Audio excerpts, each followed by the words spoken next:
आलितालको पालिकाभरि सबै विद्यालयका मैले सुने एउटा विद्यालयको अनुपस्थिति भएको किन भयो त्यो तपाईहरु समीक्षा गर्नु होला।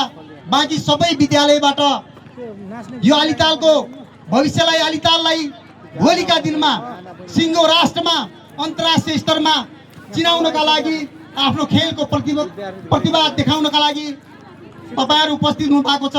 म तपाईहरु सबैको यो 3 दिनको कार्यक्रमको सफलताको शुभकामना पनि व्यक्त गर्न चाहन्छु र आलिताल गाउँपालिकालाई हार्दिक धन्यवाद दिन चाहन्छु। मैले धेरै कुरा राख्दिन, यहाँ धेरै कुरा आइसकेको छ। वास्तवमा खेल वास्तवमा आफैमा महत्त्वपूर्ण छ। आलितालले खेल जगतमा नेपालमा मात्र होइन अन्तर्राष्ट्रिय स्तरमै एक खालको पहिचान बनाइसकेको हामीले पाएका छौं।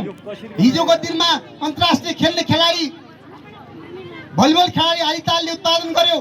अरु अहिले हामी देख्दैछौँ। अस्ति भर्खर मात्र मलाई खुसी लाग्यो यो मार्शल आर्टको एउटा विधा हप्किडोको एउटा राष्ट्रिय स्तरको सेमिनार भयो, 3 दिनको सेमिनार। त्यो सेमिनारले पनि आलिताललाई सिङ्गो देशभरि चिनाउन सफल भएको छ। मैले उहाँहरूलाई पनि धन्यवाद दिन चाहन्छु, बधाई दिन चाहन्छु र हामी वास्तवमा म भाइ बहिनीहरू जसले भोलि यो आलितालको भविष्य मात्र होइन तपाईको आफ्नो भविष्य, तपाईको परिवारको भविष्य, तपाईको समाजको भविष्य र यो सिङ्गो देशको भविष्य निर्माण गर्ने जिम्मा तपाईहरुको छ। मैले देखिरहेको छु तपाईहरु वास्तवमा 18 वर्ष मुनिका नानी बाबुहरू हुनुहुन्छ। आज हामी वास्तवमा विडम्बना छ यो देशमा। पूर्व वक्ता साथीहरूले पनि भन्नुभयो कि आज एउटा युवा पंक्ति कुलतमा फसेको छ। आज विभिन्न खालका ड्रग्सहरूले, विभिन्न खालका सामाजिक अपराधहरूले समाजलाई दिन प्रतिदिन समस्यामा धकेलिरहेको छ। वास्तवमा खेलले हाम्रो खेलकुदले ती गलत बाटोमा लाग्नबाट रोक्दछ। गलत बाटोबाट हामीलाई एउटा सुन्दर भविष्य निर्माण गर्नका लागि महत्त्वपूर्ण भूमिका खेल्दछ। वास्तवमा त्यो अभियानमा तपाईहरु सबै लाग्नु भएको छ। हामी देख्दैछौँ यो खेल मैदानमा भोलिको अन्तर्राष्ट्रिय खेलाडी हुनुहुन्छ, भोलिको राष्ट्रिय खेलाडी हुनुहुन्छ, भोलिको तपाईहरु मध्ये कतिपय डाक्टर हुनुहुन्छ, कतिपय इन्जिनियर हुनुहुन्छ अनि कतिपय यो देश हाँक्ने नेताहरू पनि तपाईहरु सिङ्गो आलितालको यो मैदानमा तपाईहरु हुनुहुन्छ। त्यसका लागि पनि म आजैदेखि तपाईलाई एउटा सभ्य नागरिक बनाउनका लागि, एउटा सुसंस्कृत नागरिक बनाउनका लागि खेलकुदले महत्त्वपूर्ण भूमिका खेल्दछ। त्यसकारण मैले आलिताल गाउँपालिकासँग हार्दिक आग्रह गर्न चाहन्छु, वास्तवमा खेलमा लगाएको लगानी खेर जाँदैन। हामीले भौतिक पूर्वाधार मात्र होइन, खेलमा विभिन्न खालका लगानी हामी लगायौँ भने अहिले उठिरहेको छ एउटा राम्रो खेल मैदानको। अझै यो खेल मैदानलाई अझ व्यवस्थित गर्नुपर्ने मैले देखेको छु। यो एउटा राम्रो क्रिकेट खेलको राम्रो मैदान बनाउनु पर्ने छ। केही दिनपछि 5-7 दिनपछि अझ एउटा राम्रो एउटा प्रतियोगिता, क्रिकेट प्रतियोगिता हुँदैछ, केशव स्मृति प्रतियोगिता। त्यो खेल खेल्नका लागि देशभरिका मलाई लाग्छ राम्रो खेलाडीहरू आउँदैछन्। वास्तवमा खेल मैदानको अवस्था हेर्दाखेरि अलिकति कमजोर छ। यसलाई अब यो छोटो समयमा सुधार्न सकिने त के होला। तैपनि तपाईहरु त्यो क्रिकेट प्रतियोगितालाई पनि राम्रो बनाउनका लागि राष्ट्रिय स्तरका खेलाडीको खेल हुने, प्रदर्शन हुने खेललाई अझ हाम्रा नानीहरूलाई पनि राम्रो क्रिकेटर बनाउनका लागि पनि तपाईहरुको महत्त्वपूर्ण भूमिका हुनेछ। पालिकाले राम्रो खेल मैदान बनाओस्। जस्तो मार्शल आर्टको विधामा यहाँ चाहिँ राष्ट्रिय स्तरमै अन्तर्राष्ट्रिय स्तरमै पदक प्राप्त गरेका नानी बाबुहरू खेलाडीहरू हामीले देखेका छौँ। आलिताल गाउँपालिकामा एउटा राम्रो कभर हलको आवश्यकता हामीले महसुस गरेका छौँ। त्यतातिर पालिकाको ध्यान जानेछ। साँच्चीकै आलिताललाई यो जिल्लाको नमुना पालिका बनाउनका लागि खेलकुद क्षेत्रमा यो सुदूरपश्चिम प्रदेशको एउटा नमुना पालिका बनाउनका लागि, सिङ्गो राष्ट्रको एउटा नमुना पालिका बनाउनका लागि आलिताल गाउँपालिकाले महत्त्वपूर्ण भूमिका खेल्दछ।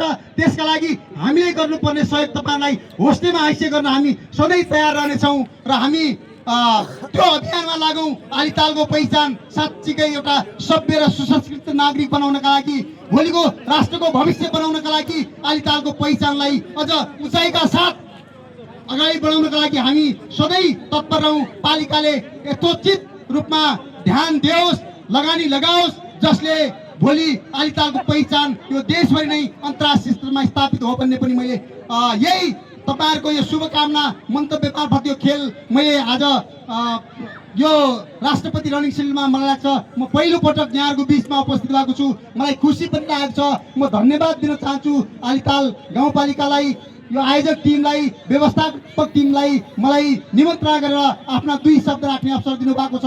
त्यसकारण म फेरि पनि के जोड दिन चाहन्छु भने आलितालको सुन्दर भविष्य तपाईँ नानी बाबुहरूको हातमा छ, तपाईँको आफ्नो भविष्य तपाईँहरूको हातमा छ, यो देशको भविष्य तपाईँहरूको हातमा छ।